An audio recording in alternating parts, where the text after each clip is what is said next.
welcome to another exciting episode of the World Gaming Trade Show. And I am your host and creator of the In-Game Boss program, a network of gaming and other variety shows. But I also go by the In-Game Boss, aka your retro activist.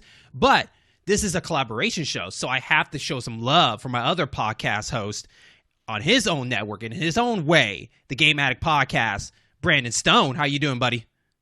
It's going pretty good. I'm doing great, man. How are you? I'm doing well. We're still pushing along 2021. We are both very busy people dealing with our own, content to spread the word out and the love that is video games, music, and other variety of stuff. But this show is kind of our break from the network and everything, really, Yeah.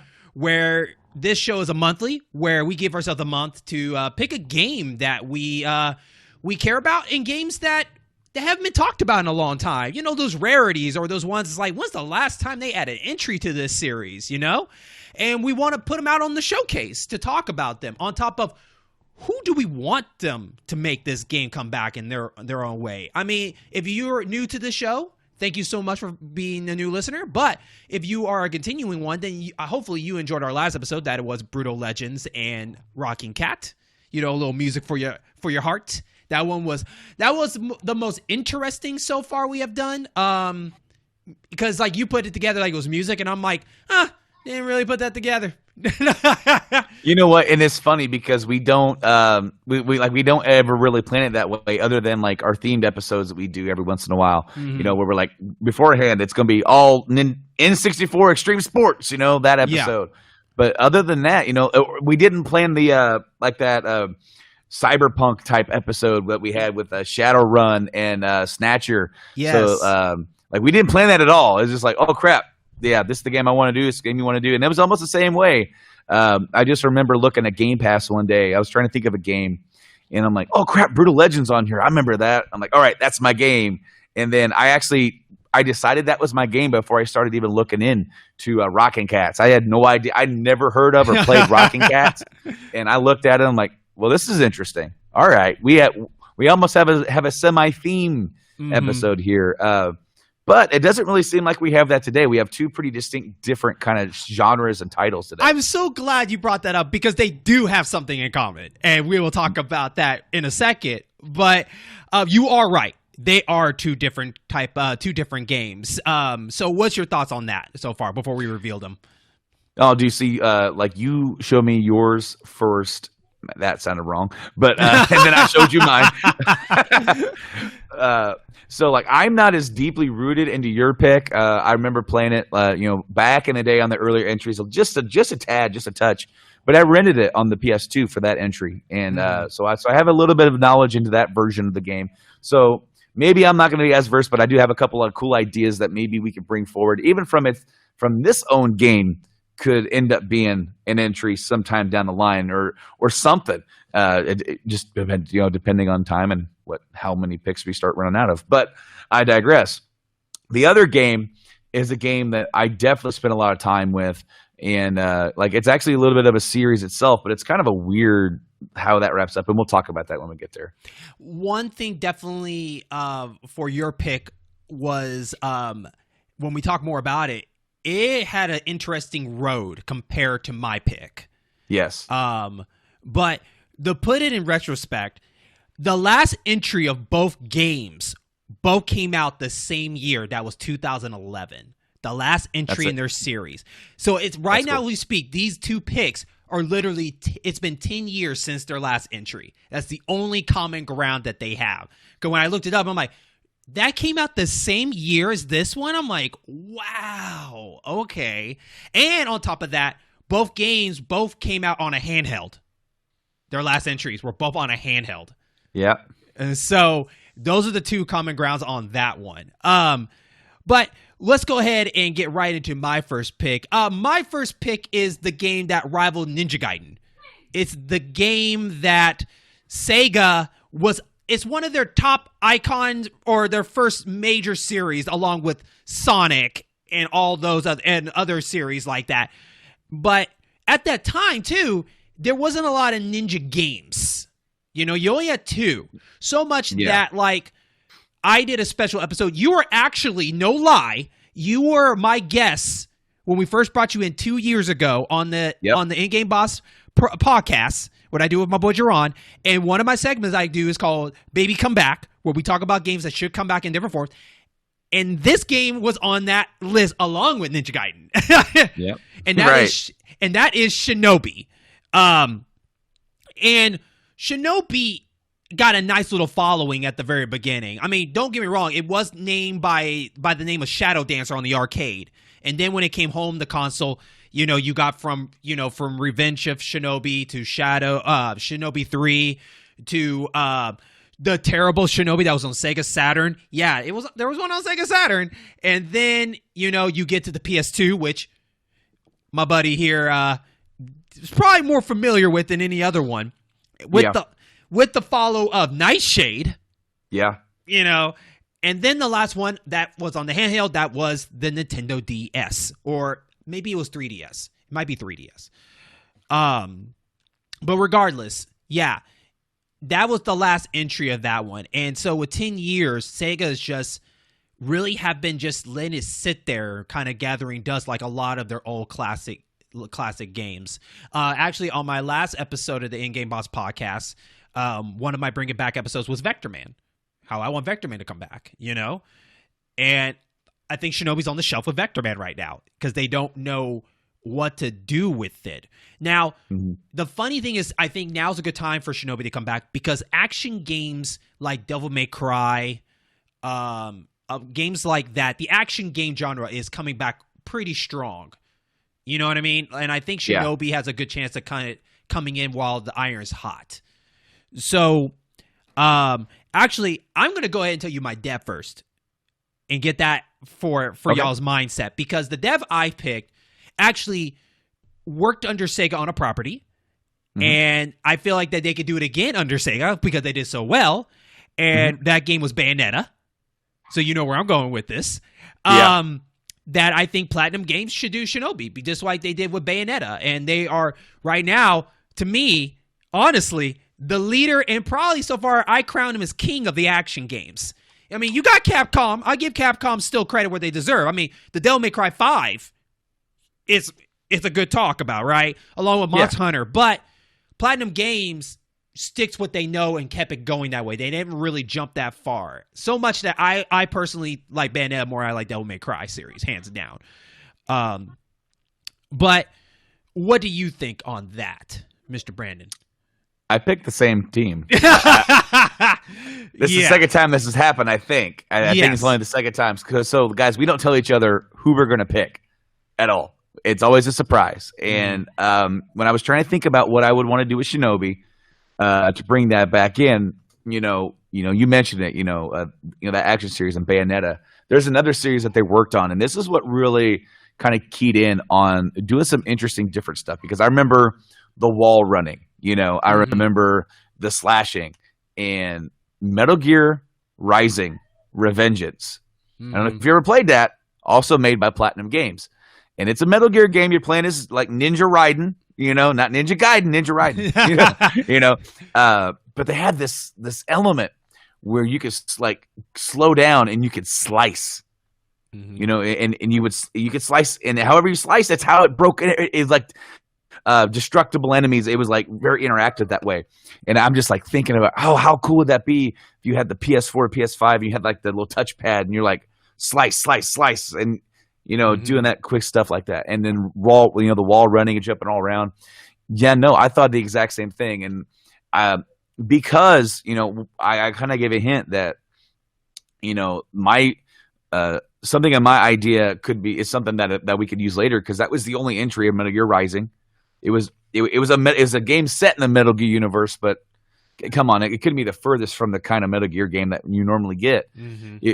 But it was like so over the top and so crazy. I mean, in Metal Gear is, but this is even more than that, and how like he's running up a Metal Gear and slicing it up as he's running up. And it's almost like you take some of the craziness that you see in like the later Final Fantasy titles with Sephiroth chopping up the Junon cannon or something from Crisis Core, something like that. And but this was that, and it was interactive. You could you had to like slice through missiles, and I just think that'd be something that would be really cool with Shinobi, to just take a touch of that.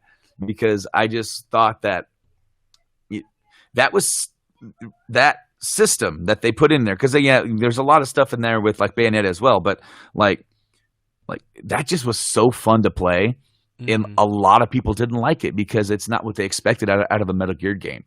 But if you blanket that, not I'm not just saying copy and paste everything, but like you blanket that with Shinobi, something completely not Metal Gear and it's its own thing, but you're running around as this badass ninja slicing watermelons in half or whatever, or slicing, robot dudes or enemies, whatever.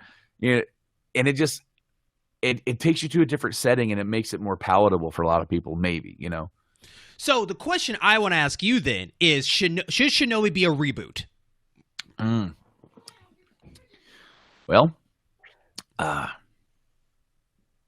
this point, what would it hurt? Right. I'm a yes, hands down.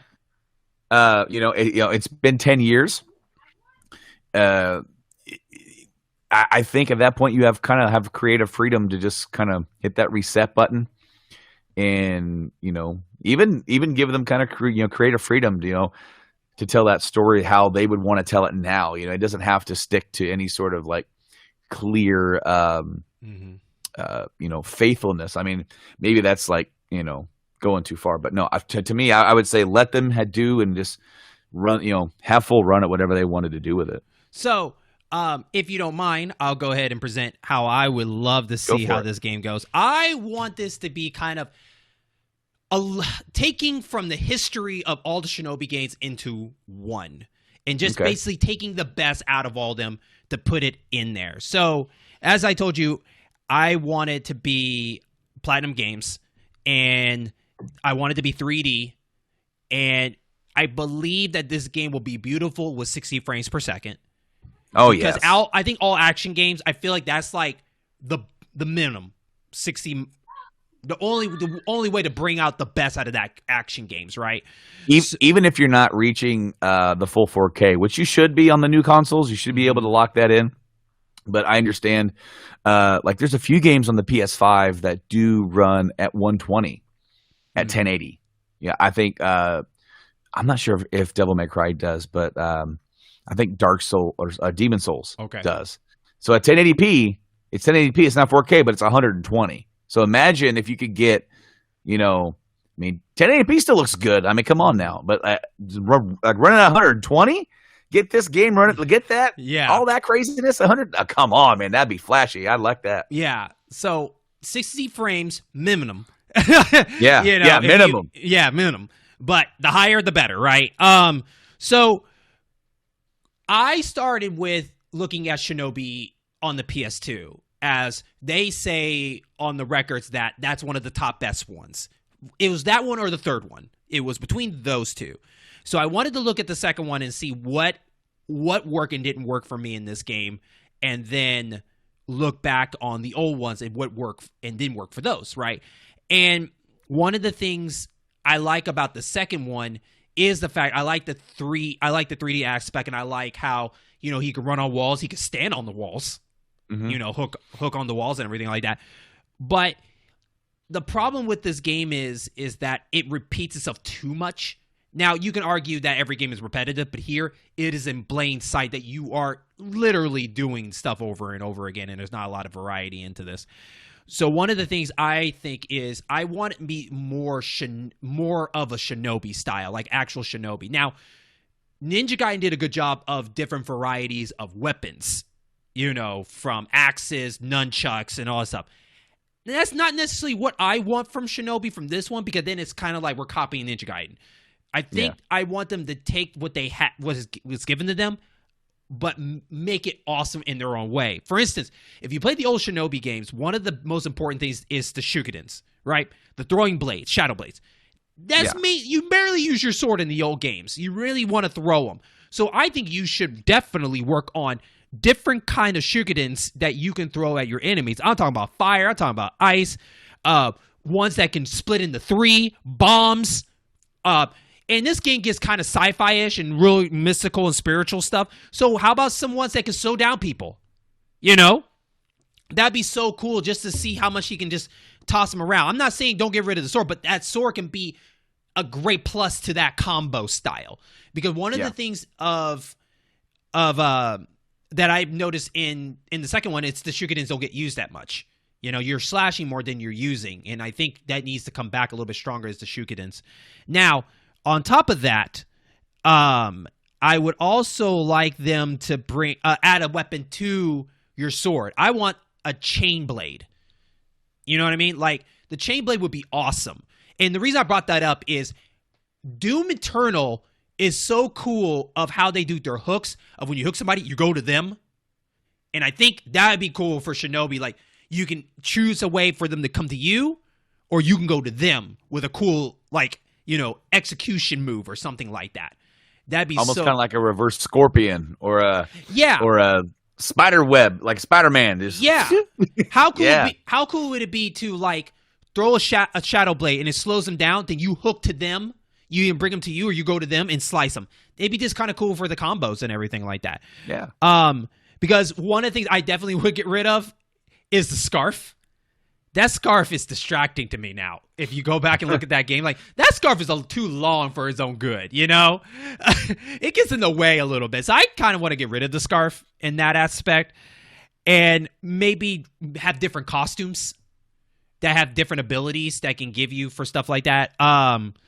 Another thing, too, is I think that we need to bring back some of the on-rail action scenes. So, like, in in Shinobi 3, you got to ride on a horse. Mm-hmm. And then you got to be on a surfboard on a beach. I mean, on an ocean while people are coming at you. Like, I like those, and they need to bring that back. And to compare that, you can look at Bayonetta with the motorcycle scene in the first game to Astral Chain with the bike scene at the very beginning. And so you could see that with, like, horses or surfboards or something like that. Because my setting for this, of course, bringing Joe Musashi back as the main character, and bring it where you're starting from the outside of the world and work your way up to the city. Because they're working against an organization called Zid. They're a syndicate.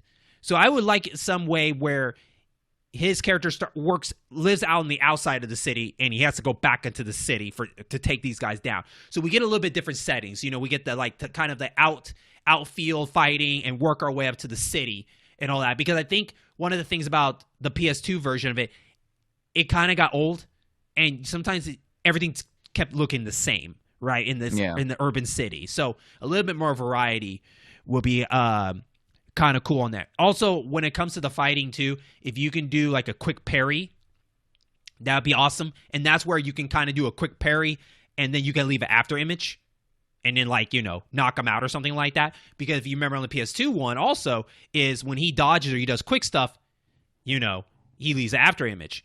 On top of that, the whole slashing everybody, and then after you stop, he goes into a slow motion and sheath his sword or twist his sword, and everything dies. Do you remember that at all? Vaguely, yeah. Okay, well, basically, you can slash up. The more you slash, the more of your bonus points. Right. Yeah, and then he'll go to a cut where he sheath it, and everything just dies right when he sheaths the sword. That's cool. But you do it too many times, it gets old. So what it needs to do is it needs to be a special move. So, like, for instance, like, maybe you could do a special where, because in the game you have a meter that builds up, right? You can do a special where everything freezes for a second, and then you can go slash everybody. And then, you know, time stops, say about 10 or 20 seconds, and then everything just dies. That's a little bit better to me than doing it every single time. To me, it got old, seeing that and playing that. Do you think that, you know, from my idea, by using like the rising slash style, what if you slow the time down to do the slicing? That's fine too. And then once you were done, bam, bam, bam, bam, bam, bam, bam, bam, and then like say you only had so much time to slow down time, but if you were able to kill like all 6 guys around you, then it would like the action would catch up with itself, and then he would sheath the sword, and they would fall down in current motion. You know, that's fine. Both ways are fine. I just don't want it to be like that. That's the only way to do it. You know what I mean? Right. No, it's just that if you're going to slow down time to do that, make it interactive instead of just something you watch. Like, it's fun to button mash and kill everybody and do all that stuff, but if you're going to slow down time, make it a mechanic. Yes. Yes, I 100% agree with that.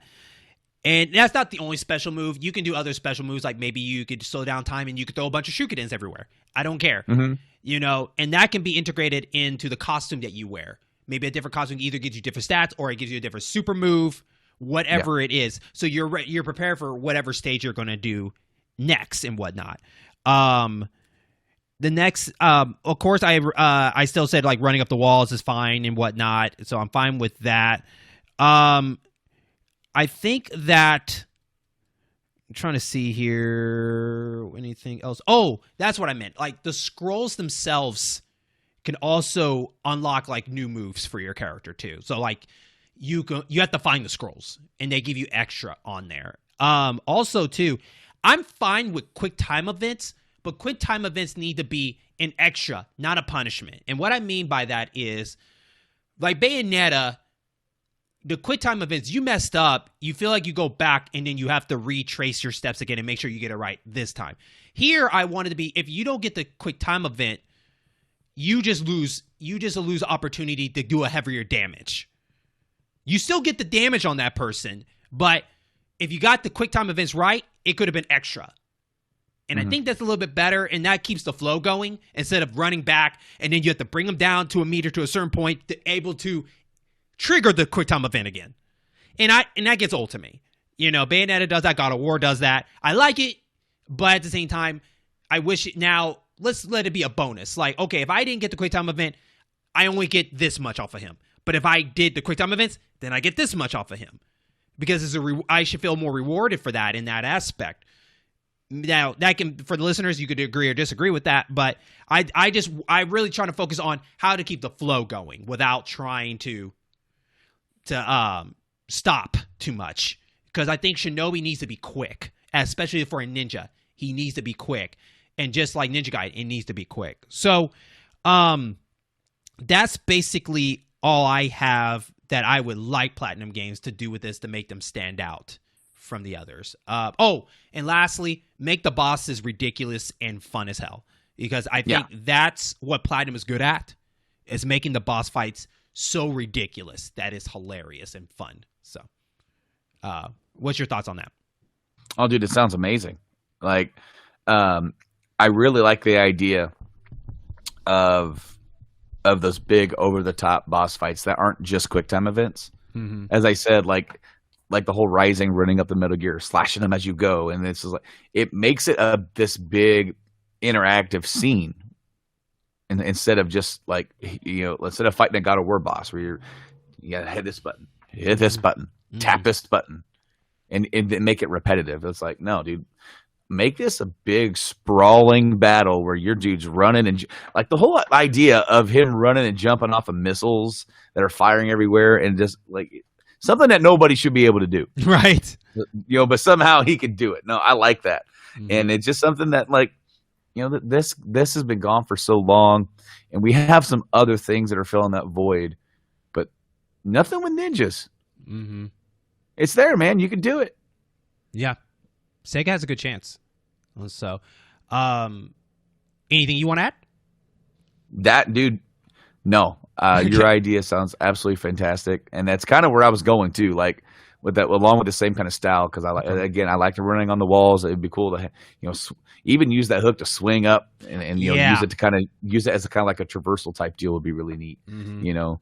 But you know, and then also like I like your idea of having like multiple different terrains or anything like that. But like now, like one thing that I really liked about Cyberpunk, playing that a little bit, when you go to different neighborhoods, you know. They, even though the whole city kind of has its own aesthetic about it, and yes, it's all that neon lights and signs. You can kind of tell when they made sure to make different areas, like this one's a little bit more Tokyo looking, or you know, this one is a little bit more this way looking. So you can kind of tell when you get to other like neighborhoods, you know. And I feel like they could take advantage of that as well, and to make little minute changes to the cityscape. And I think. I do want to add to Ninja Gaiden, this game needs to be a little more challenging. The PS2 one was fun, but it wasn't too challenging. I think I want to feel like I'm getting my butt kicked, so the moves that I do feel more rewarding. So that's what I would like.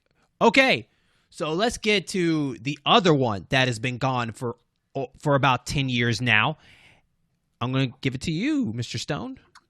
So the next pick we have on deck is Parasite Eve. And Parasite Eve is a game it's had 3 entries: Parasite Eve 1 and 2, which were originally on the original PlayStation, published by Square Enix. And the third game doesn't share the same Parasite Eve name. It's called The Third Birthday, and it was released on the PSP. And you said it was like 2011, right? So the first 2 are more like RPG styles, and the third one took a little bit of deviation. It's a little different. But no, Parasite Eve is a really interesting title because this was in development around the same time as Final Fantasy VII. You know, this game kind of almost was Final Fantasy VII in a way, not like its whole plot and everything, but they were looking for what game was going to be adorned, slapped that sticker on that says FF7, and then a couple different games in development. It was Parasite Eve, it was Xenogears, and Tactics, and of course what would become 7, right? And one of the original plot lines was Final Fantasy VII was going to be the first game that was going to take place kind of in the real world. It's going to be set in New York City, and you're going to be playing a cop. Well, that didn't make the cut for FF7. Of course, they changed that entirely, but it was kind of recycled and reused to make Parasite Eve. And it's really interesting because around that time, the survival horror genre was taken off. The Resident Evils, I think Silent Hill was out around this time. So like this kind of set in with that vibe. It was a little horror feeling, but it was also Japanesey, So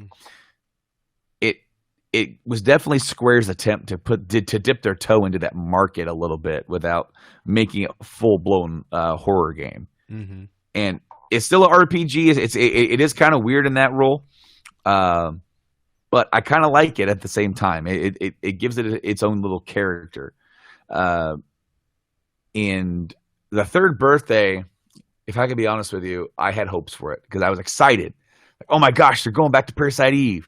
And I played it, and I wasn't a big fan of it. Can I say that based on some research that I found, and this is a rumor, I don't think it's true, but I heard that the reason it was called Third Birthday because they didn't get, I think they lost the rights to use the name Parasite Eve. Really? Yeah. If that's the case, I hope they buy it back because. What I want to do with this is do a complete remake of the original game, and I 100% agree with that. I went back and forth so much about what I want it to be a more faithful remake, or do I want to kind of borrow and dip my toe into what they did with 7 remake, because both would be good. I don't want this for me. I don't want it to just end up being a Resident Evil 2 remake clone. Where it's like her with the gun, monsters, boom, boom, boom, and you get more of an action title. I kind of want to do the opposite, and I want to keep it a little bit more RPG-ish. Okay. But still have so that's why I'm leaning more towards the FF7 style combat where you're running along your corridor and you see your enemy there and you go into a battle scene and you have like your commands, I want you to be able to like you pull the trigger to shoot, but then also use your D-pad to move through your items and maybe your other stuff that you can do in battle. Use that kind of stuff and maybe special abilities and whatnot. Okay. Switch weapons too. But then also like the enemy has a health bar and damage is shown with numbers. Because think about it, Resident Evil 2 remake. Each enemy has a certain amount of health. They have a health bar. They have numbers. Each shot you do takes away a certain amount of that. It doesn't seem like that because they don't show you. So like you're just sitting there wondering, is he dead? Is he dead? Oh no, he's getting back up. I got to shoot him some more. In an RPG, they just like, no, all that stuff you want to know, it's right here. Mm-hmm. I want to keep that aspect to it. But one thing that I really liked about the FF7 remake was how they were able to somehow successfully meld turn-based combat with active combat. And I thought that was so cool because, as much as I'm a sucker for old school turn-based RPGs, you know, and I like to sit there and I can play with one hand, I just sit there like this and that's cool. I can be, I don't normally eat while I play games, but I mean, I'm just saying, like sitting there and now I got kids, kids climbing all over me. I am a human jungle gym, I could play a battle scene with the old school Final Fantasies or Persona or even Dragon Quest, whatever, with one hand, like boom, boom, attack. And then I got the kid hanging off me on this side and then he runs away and I can play a little bit again. But I like that active combat was really fun. And then you built up some ATB or whatever to be able to use special moves or, that kind of jazz. You can slow down time a little bit. But I like that aspect of that. But the overall main feel, I want to keep it that RPG. And I do want this to be a straight up remake of the original story because it has been so long since I played it that I don't remember a lot of the original story. I do remember it was so weird when it started off, man, starting off in that opera scene and everyone just catches on fire. And except for the main character, and you're just like, I don't know why I didn't catch on fire. I got to go stop that. That opera singer made everybody catch on fire with her voice. What's going on here? Mm-hmm. But so there's like this little bit of like sci-fi element to it that's like very Resident Evil-y because everything looks like it's just like a goopy bioweapon that you end up getting out of Resident Evil. But who I want to make this game, man, this was hard for me to pick. So I do want to do a little bit more action, and these guys can do that, but they've also done a lot of like cool like RPGs, bringing it back down. And I'm picking Media Vision. Okay. And they have developed games like Wild Arms. Okay. And more recently, they have worked on Valkyria Chronicles 4. I see. Okay. For Sega, and they also have done like the remastered of the original game. And I think that they even did Valkyria Chronicles 3 on the PSP. They also did Dragon Ball: Revenge of King Piccolo. So they did that one too. That's kind of out of left field for them. So they worked with Square with also in the past. Where is it? Yeah, the Chaos Rings. They made that series. That was on Vita. Okay. And they did a couple of those, and they worked with Sega. They worked with Bandai Namco with Digimon and Dragon Ball. They've worked with Sony with Wild Arms. So they've kind of been all over the place. But so they got a little bit of a different feel. And I feel like if Square is like, here's some stuff that we, here's our property, here's kind of what we want it to be. I feel like these guys could be, good enough to pull that off. And man, the part of me that battled with the active versus turn-based, because I was looking at these guys and they, I remember playing Valkyria Chronicles, and that's kind of a weird title where it's like kind of a tactical base and you move guys around and then you say, do it. And then they do it. Yep. And I didn't want this to be tactics, but I'm like, all right, so these guys know that kind of feel. And if you remember the gameplay from the first Parasite Eve, when you got into a battle, you had a small area where you could run around, and she's running around with her gun, and you attack, boom, boom, boom, and then they try to attack you, and then you could boom, boom, boom. So it was kind of like an ATB type thing, and I went back and forth with that, but I think ultimately I want these guys to do kind of a more of a FF7 remake style of that, because I like the idea in FF7 remake how you could like dodge, you can run around, you can roll, so she could be rolling with her gun and get back up and fire some more. Maybe you can even I want to say ammo was a thing in Parasite Eve, right? So like I was going to ask you, how would you do the experience cross ammunition and all that?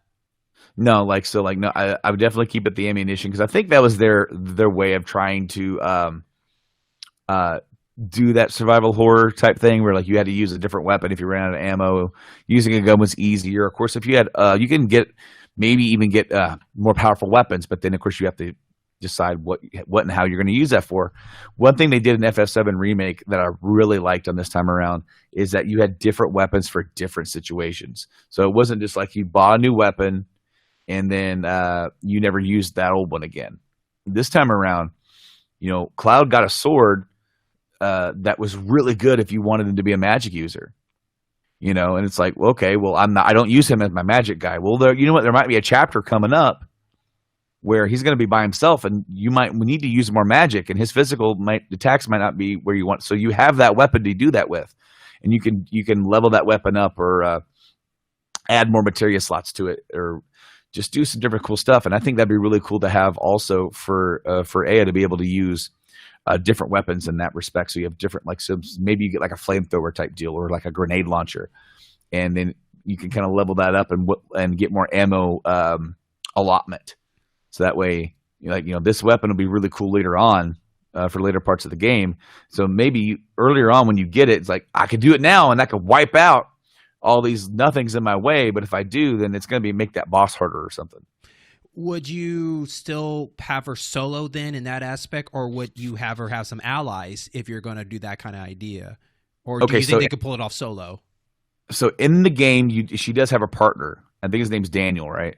So he does have a role in the game, but no, she's all solo in the original game. And I think I would try to have it to where there are sections where he tags along. Okay. Right. So it's like it's not, the game isn't geared towards so much for building him, but you can kind of customize his loadout and whatnot. Okay. Like you find stuff along the way, and those dedicated, because I actually like the way that FF7 remake did the chapter set too, and I think that kind of would benefit this story, because the way that this story carries on, it's set pieces. You don't have a big open place to go and explore. And I feel like each chapter is a different area, and so different area. If say like chapter 3, it's the first chapter where he actually tags along, you can find stuff in those chapters that really geared towards him more, instead of towards just yourself. So like you can get attachments to his weapon, maybe some armor for him or something, just different stuff. And then of course, like the one thing that I would like about that is that so you introduce the concept of him tagging along and helping out, and you can suit those chapters for that. Okay. Yeah, and not only for story aspect, but for also gameplay to story integration. So then, since it introduces you to that concept of having him tag along, and you find stuff and level him up a little bit along the way, but you still got those chapters where it goes back to her, then it really makes you, the player, wish you had him with you, but also gets you into the feeling of the character and immerses you into that, wow, she's isolated here and alone. But then, of course, you could always have him come back at the end too, like one of the final chapters. He's with you. He's with you with that final fight. You're not alone. Okay. So what's your studio pick? Are you fine with them doing more of a Japanese anime look, since as your records show, they're mostly known for more the anime look? Would you be fine with that, or in that aspect of more of a animation shell shaded style, or maybe, for example, Fear Effect, let's say, for example, or do you want the more realism that they were trying to do like in the original?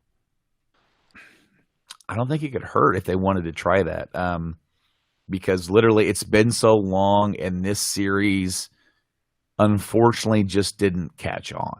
You look at the success that Persona has, and it is a straight up anime looking title. So much that you could almost trick somebody into watching the cutscenes sometimes and think that this is a straight up anime. In fact, they have had anime adaptations of some of the stuff they've done in Persona or add-ons.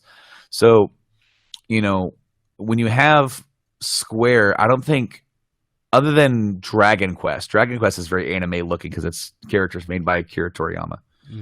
But I feel like, you're not copying what they're doing with Persona, but that's the only title you have that's kind of set up like that.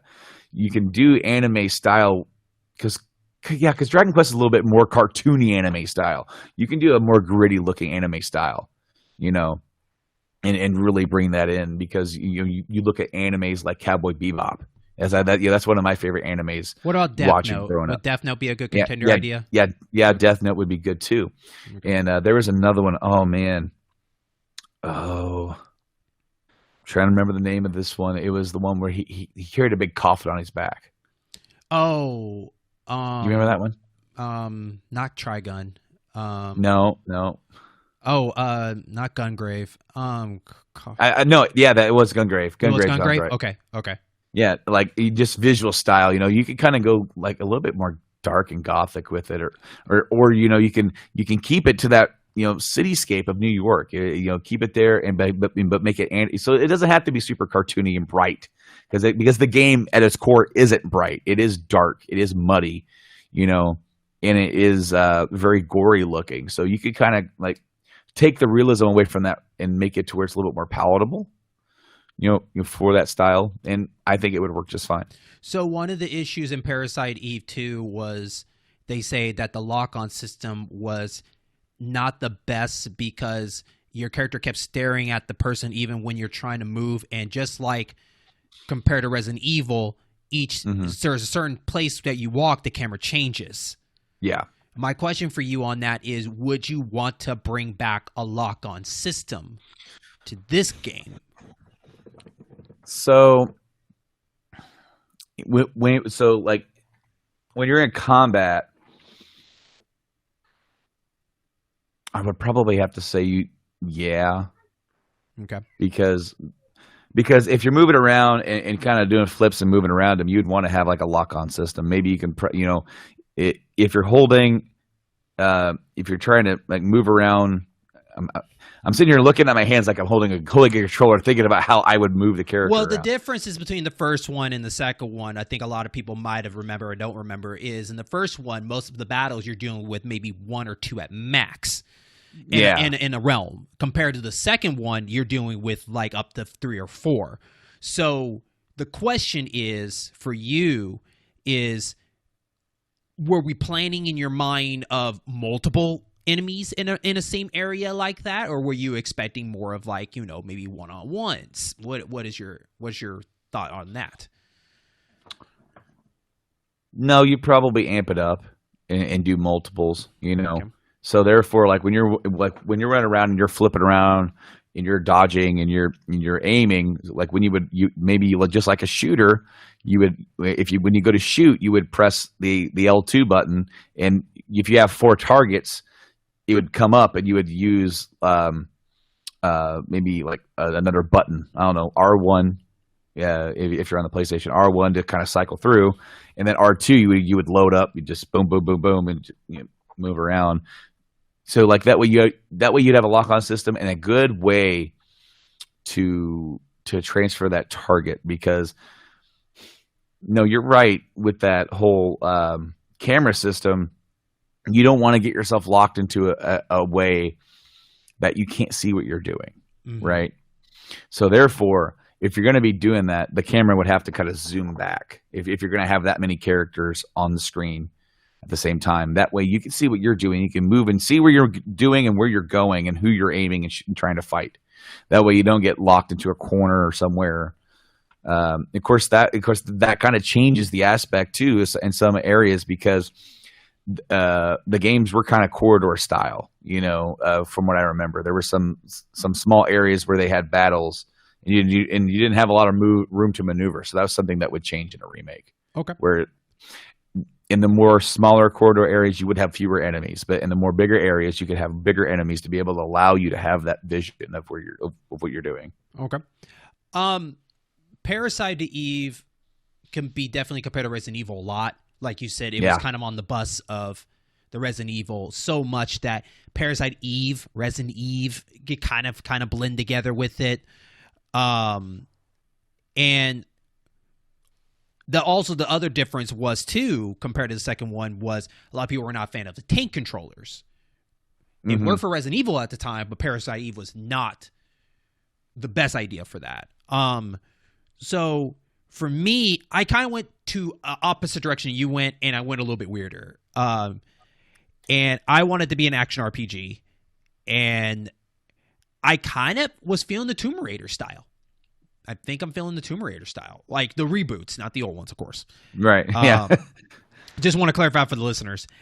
And yeah. See, those are really tank controls. Yeah. Yeah. No, I don't. I definitely don't want to do that. And I think when I was revisiting this game, watching videos, because I had to watch the whole origin story of like, what is the story again? I forgot the whole story.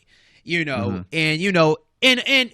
paraphrasing wise, you are happen to be part of something that you were part of a lab and experimental, and you have a certain like a parasite in you and whatnot, and this person you're going after named Eve is the same thing, basically almost like the Genova or the Genova like in Final Fantasy VII, right? It's like, yeah. But I guess the mindset of this in my mind is, does she need to be a cop? Does Aya Bree need to be a cop? I say no. I feel like you could do a story where the police is involved, but I don't think she needs to be a cop, because I guess my idea of the story I wanted to do was Aya. I like the Christmas theme because it goes with Parasite Eve, Christmas Eve. I like that aspect. I like that. And I like the fact she goes to this opera and she's out for a date, and then all this stuff this happens, and she follows Eve and all this stuff. And I feel like I don't think she needs to be a cop, because her pulling that gun out all of a sudden on a date and stuff is kind of, I'm not feeling that. Like make it more survival, and then slowly start seeing your little girl of yourself running around, and you're slowly figuring out that you are part of a lab. Spoiler alert, who cares?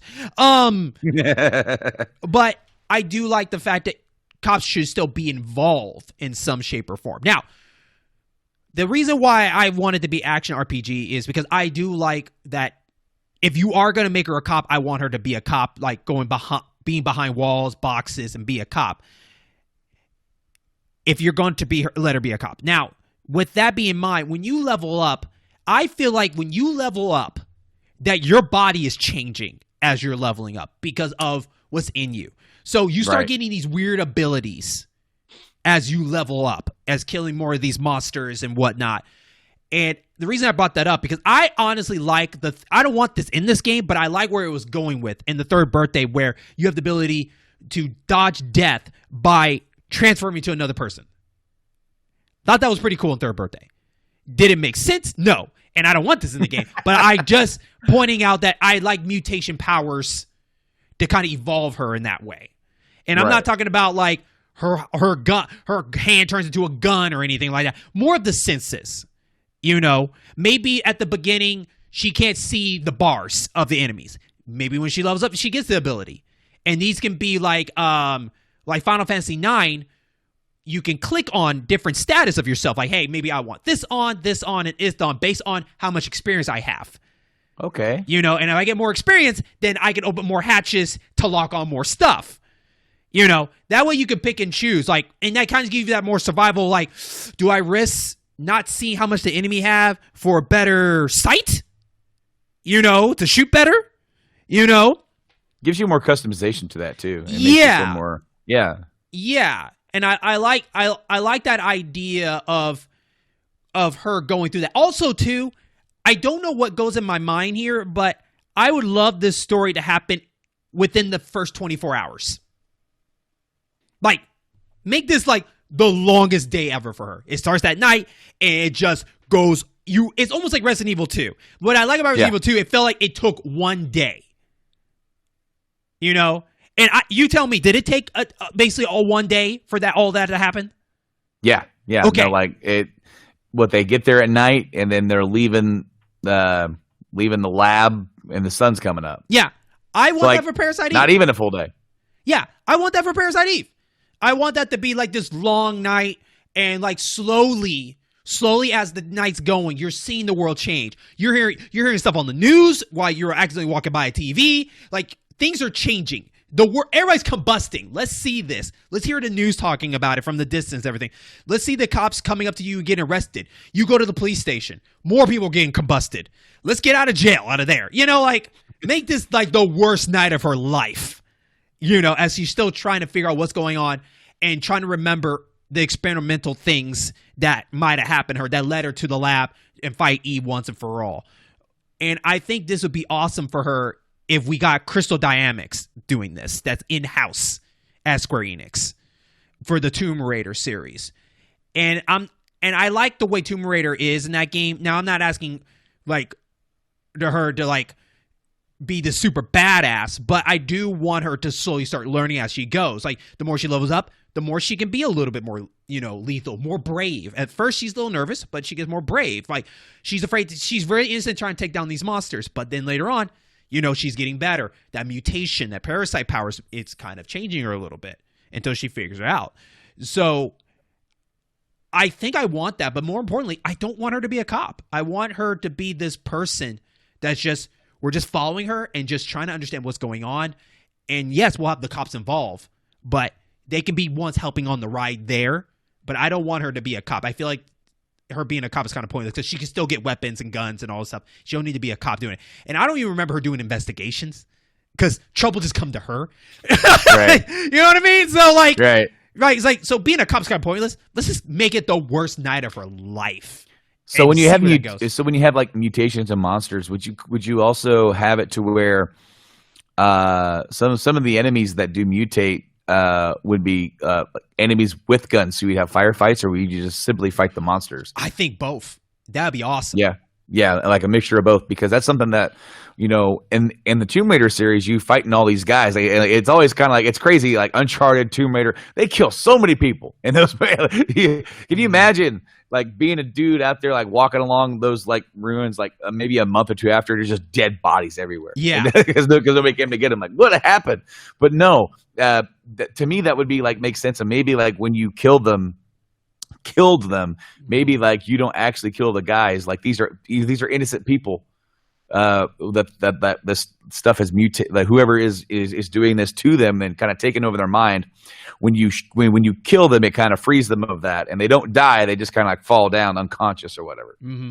I also think that it should play with your mind. So in the game, sometimes the things you think that are there that you're shooting at was never there. To kind of play with your mind because of over the mutation and everything like that. And then when it comes to the boss fights have to be memorable to me.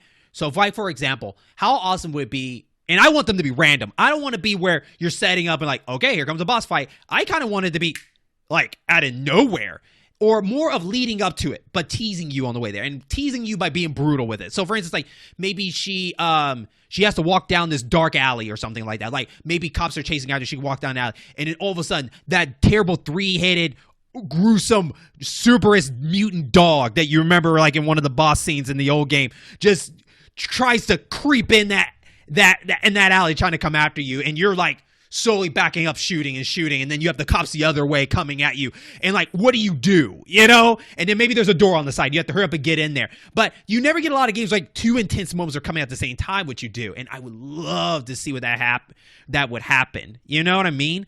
And like some of these boss fights so over the top. Resident Evil did a good job of getting you. One of the surprise factor I like in Resident Evil 2, and I don't know if the remake did, because I never played the remake yet, but I like the fact that like when you walk past that one hallway, there's this hole in the wall, and like that thing's gonna get me eventually, and you walk past it doesn't happen, but then you come back and then it comes and get you. I want those kind of moments that's leading up, like, okay, someone's after you, eventually that's a boss coming for you, so you got to be ready. And I want that, like, maybe she's, going through buildings, or she finally she's about to get in a car, and maybe there's a monster in that car, and she has to fight. I don't know. But it needs to be unexpected, interesting boss fights that you just never seen before yet. Because Parasite Eve has a chance to be weird, and it needs to be weird. So make it weird. So I also think that would be a really cool palette cleanser for Crystal Dynamics. If they're going to continue doing more Tomb Raider stuff, which it kind of sounds like they might be. I'm not sure where they're at with that because they've made 3 now. But for them to take a break and do something like this completely off kilter, but still bring forward some of the things that they've established and worked on already in engine, that's something that I also really like that Rockstar does. When they do a new game, they take what they've learned and they put it into that. Like, I can't wait to see what the next Grand Theft Auto is because of all the different cool things they did with gunplay in Red Dead 2 and the way that they incorporated a lot of the weird stuff in engine into that. So that's something that could work here as well. They could introduce new ideas with this one that could also help them go forward with Tomb Raider, to do another Tomb Raider, the next Tomb Raider could feel completely fresh because they had a chance to step away from it. Yeah.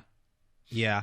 Now, there is talk apparently that Square Enix announced that they are thinking about bringing back some old classics to the forefront.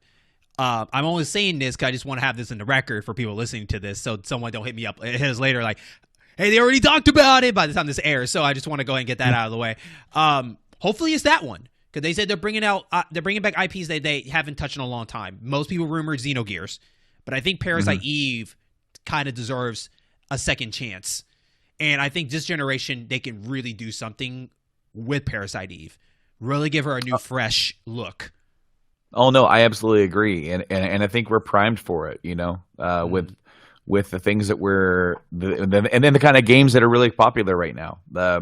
Capcom is on fire with the Resident Evil series again. And, they've been able to kind of revitalize it. And that series has only gotten weirder, Yeah. It's gotten even more strange and weird as that's gone along. So I feel like if you come out with something that's strange and weird, but it has that kind of a cool mix of gameplay styles that you would kind of expect from Square-ish, I think people could dig it. Yeah. Is there anything else you want to add to Parasite Eve? Anything else? Okay, so like if you don't want her to be a cop, I think her partner, who was in the original game, should be a cop, and I think he should be leading the investigation of why were you the only other person besides her that didn't catch on fire in that opera? Okay, I can accept that. I got to know. So it's like he's in charge of this investigation, and it's, of course, she's prime suspect in this, even though she didn't do anything. But he's like, I'm interested in you. Yeah. Because, you say you didn't do nothing, but everybody else is dead but you. And she seems very interested in you. And then, of course, it's like throughout the course of the game, it's like, man, you just keep propping up in weird places. And this is getting weirder.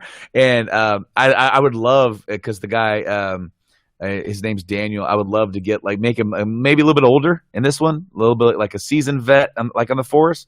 Maybe not maybe like a Murtaugh type character. Mm-hmm. He's getting too old for this shit. Yeah.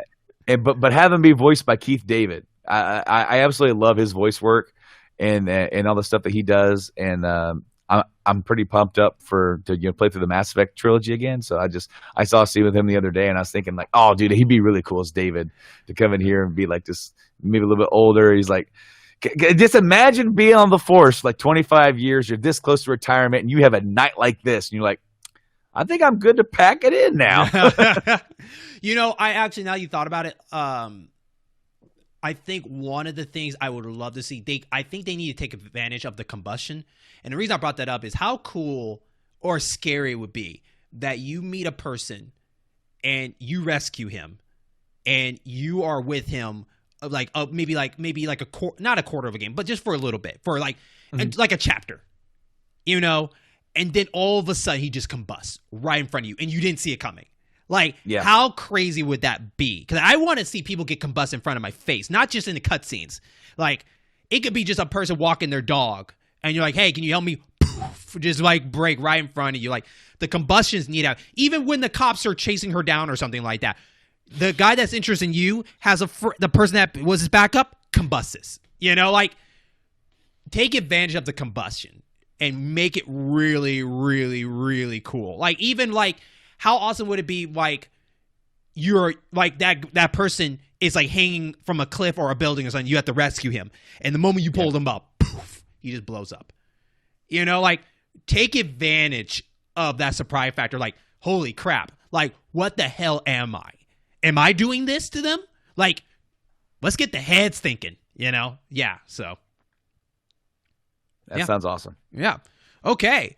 Well, that was a hell of a show. A lot of information there and whatnot. But as you know, this is part of the In-Game Boss program and Network Gaming and other variety shows. So definitely check out all my content that you can find on YouTube, Podbean, Apple Podcasts, and whatnot. We're on Facebook and Twitter, of course. But if you're on YouTube, please enjoy some of our content and give us a subscribe. We would love to have you there. And, of course, be a follower and, subscribe to the network and whatnot. We would love to have you become a fellow listener. We always open for more. But that's not the only person you should follow and support. My buddy Brendan over here got to represent. Absolutely, man. You can check out the Game Addicts podcast on all the same platforms.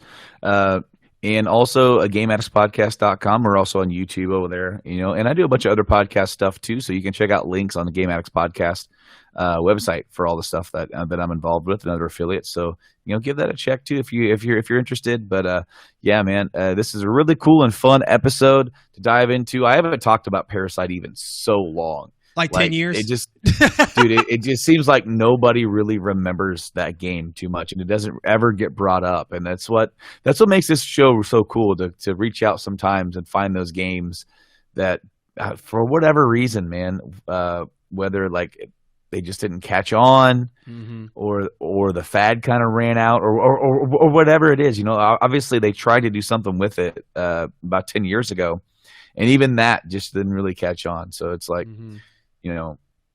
I want to hear that. I want to hear it. If we roll into like one of these Nintendo Directs or PlayStation State of Plays, Xbox Days, or E3, I'm not sure if they're doing that this year, but if they're like doing a Square thing and it's like boom and it's a teaser trailer and all of a sudden you're like, it's like one of those trailers, you're sitting there and like, what are you doing? What is this? It takes you a little while to understand what's going on, but then it clicks. You're like, they're doing a Parasite Eve game, and I'd be hyped. I'd be more hyped if both of these picks come out the same year, like both get released the same year. Like if we get a new Shinobi announcement and that comes out the same year, it's like, wow, they're destined to be in the same year together. Yeah, Why not? But of course, if you're on our Twitter page, at Program In, we also have a link tree there, so that's definitely a quick access to like. All our content, and I'm pretty sure it's the same for your Twitter page too, right? I definitely have at least the website there, okay. But I definitely need to get a link tree up on that one because I've got one on some of the other ones. All right, awesome. And with that, thank you so much for being a listener, and we will catch you on our next showcase.